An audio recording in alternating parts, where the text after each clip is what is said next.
Hi, this is Brian Kim. I want to share with you this case of a patient who was referred from out of state. He had Crystalens implants in both eyes placed many years ago, and he had worsening vision in this eye, noticed shimmering and changes of the vision, fluctuations in the vision, and he was found to have a dislocated Crystalens in the bag situation, and so he was referred for repair.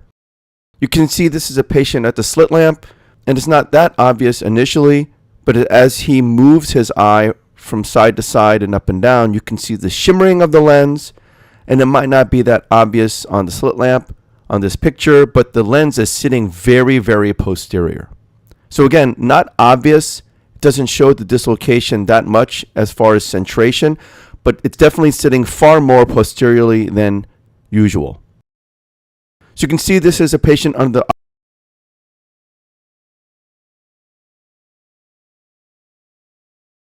So I'm going to place my limbal mark using the 27 gauge cannula with the tip inked, inking on the right side and then finding 180 degrees apart and then inking the left side.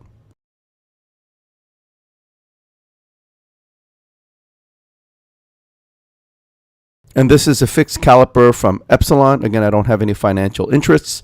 And I'm indenting 2.5 millimeters posterior to that limbal mark in radial fashion, and then 2 millimeters adjacent.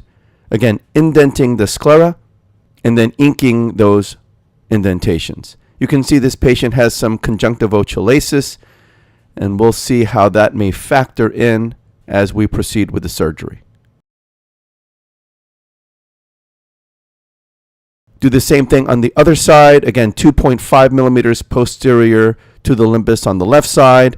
Again, you have to dry very well with a Wexel sponge, indenting the sclera in radial fashion and then 2 millimeters adjacent, and then inking those indentations.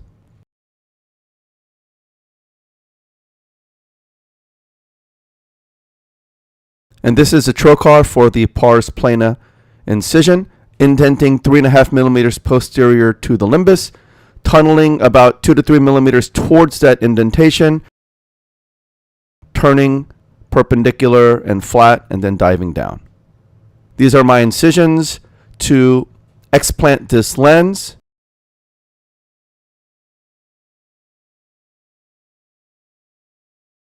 This is the incision to externalize a leading haptic through a contralateral limbal incision, and this is the incision for the AC maintainer.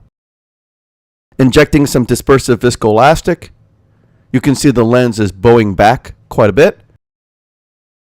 And this is a 3 millimeter blade. I make a vertical groove, tunnel through the incision, and then I enter here.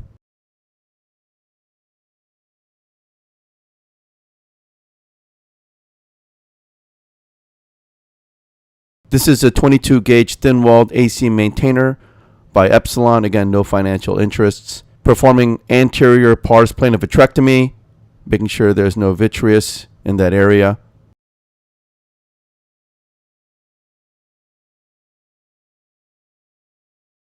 And then these are the 2 microforceps from MST.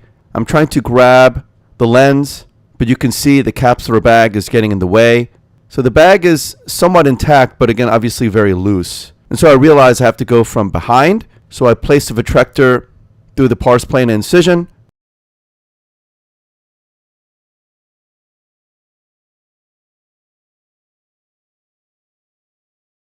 I'm able to lift the lens up, grabbing the edge of the optic, pulling the haptics, again the distal side, up into the anterior chamber, along with the entire bag complex, coming out with the vitrector and then switching and trying to grab it with another set of forceps.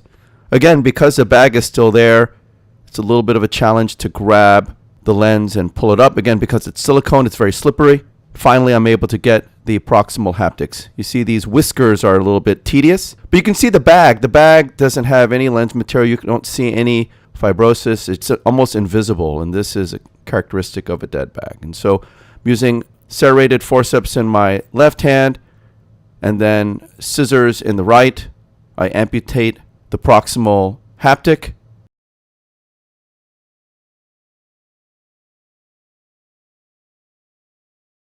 And as I try to pull it out, I realize that there's a CTR as well. So the CTR is kind of trapped and incarcerating the lens. So I'm trying to figure out how to pull that out without the lens going up uncontrollably and scratching the cornea. So after goofing around for a little while, I decided to cut the optic a little bit here.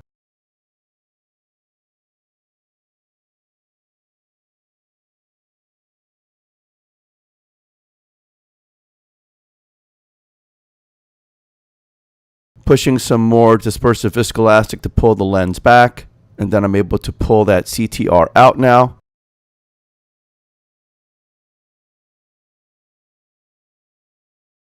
And then I decide to cut some more. Again, it's a silicone optic, quite a bit slippery, so not the easiest lens to take out because of the silicone slipperiness, as well as the fact that those whiskers are rather annoying because it's just holding up the lens from coming out.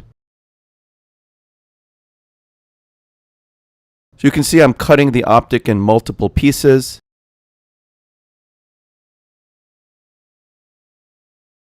There you go.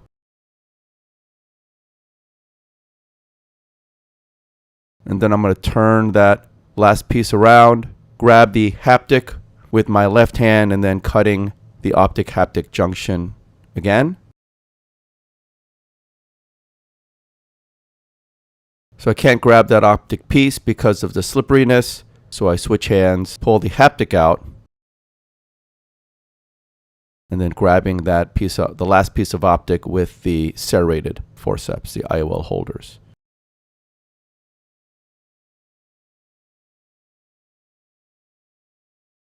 And then there's a tiny little fragment right here. There it is. Good. Perform some more pars plana vitrectomy.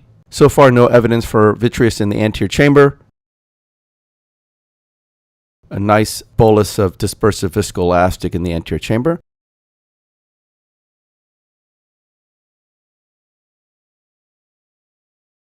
And this is a 25 gauge needle. I have it bent towards the right. Again, bending it fairly close to the tip because I'm only internalizing a little bit of that haptic into the needle.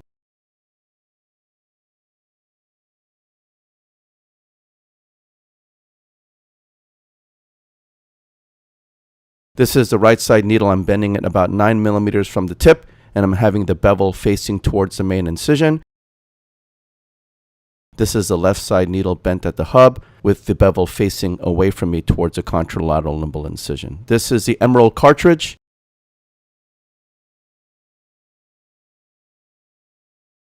Placing cohesive viscoelastic on the barrel and the platform, placing the AR40 lens, making sure it's seated. The optic has to bend concavely backward. The leading haptic comes out straight through the front, and the trailing haptic comes out the back. Placing the 25 gauge needle through the contralateral limbal incision, my assistant advances the lens. As the lens comes out, the leading haptic comes out. I dock the leading haptic on the bevel of the needle, making sure it's nice and parallel. As she advances the lens, the leading haptic is internalized into the needle. I pull the needle out, and the haptic comes out passively through that limbal incision. I deliver the rest of the lens, making sure the trailing haptic is faced to the right.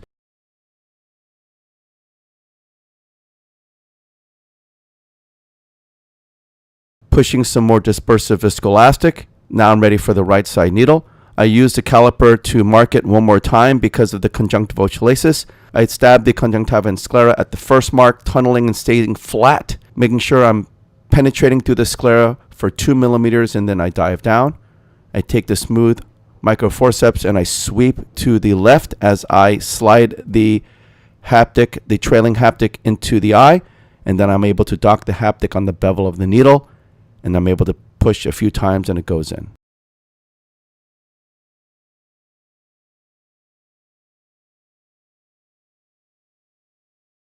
Disengaging the needle from the syringe.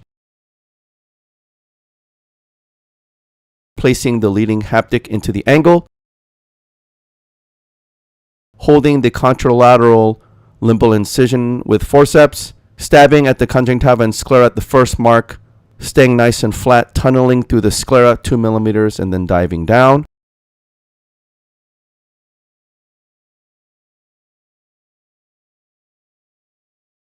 Again, smooth microforceps to grasp the leading haptic now.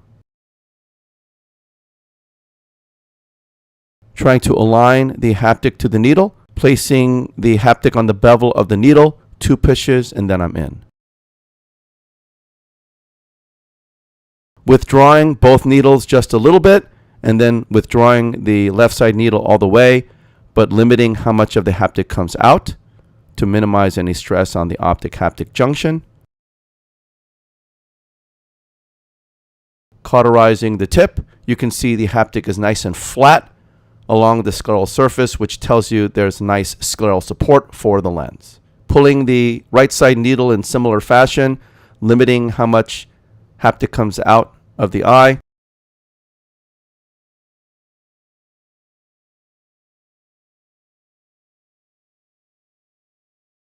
Cauterizing the tip to create a flange. Both haptics are nice and flat. Again, nice scleral support, which will indicate not just a good anatomical result, but a great refractive result as well. Pushing both haptics in with the flange flush to the sclera, reapproximating the conjunctiva.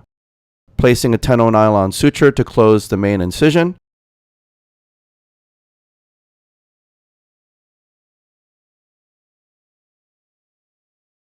This is a surgical PI, a temporal PI. Again, you should be able to see the vitrector tip as you do this because you don't want to perform the PI into the angle. You want to limit the potential for ciliary body hemorrhage. This is intracameral triamcinolone. You can see there's no vitreous in the anterior chamber, and there was no vitreous throughout the entire case. Performing vitrectomy, hydrating the incisions. I'll take the trocar out and the AC maintainer out, and this will be the end of the case. And so this patient had a Deadbag Crystalens. It was rather challenging to cut that lens out because it's got those whiskers and it has a silicone optic. So you have to be careful when you're trying to take the lens out. I had to cut it in multiple pieces, and like 4 pieces. And then I was able to perform anterior pars plana vitrectomy. I did not encounter any vitreous throughout the entire case. You saw the bag was dead in the sense that there was some zonular structure, but again, not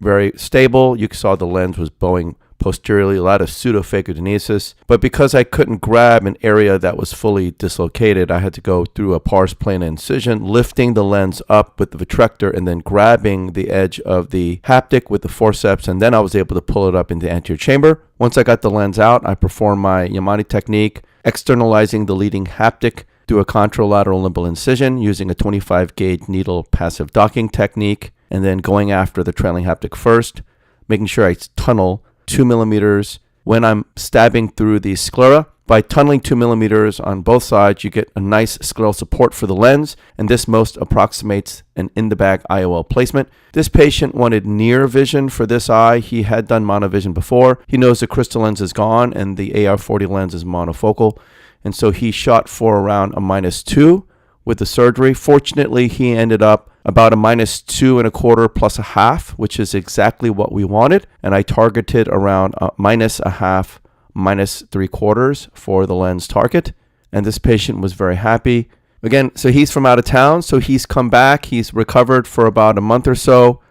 And now he wants to have his other eye done. His other eye does have the same situation, not as severe as this eye, but he has a similar situation. So he's wishing to have the Crystalens removed in the other eye with a plano target, and hopefully he'll do well with that procedure as well. So I hope this was helpful to you, and I thank you for your attention.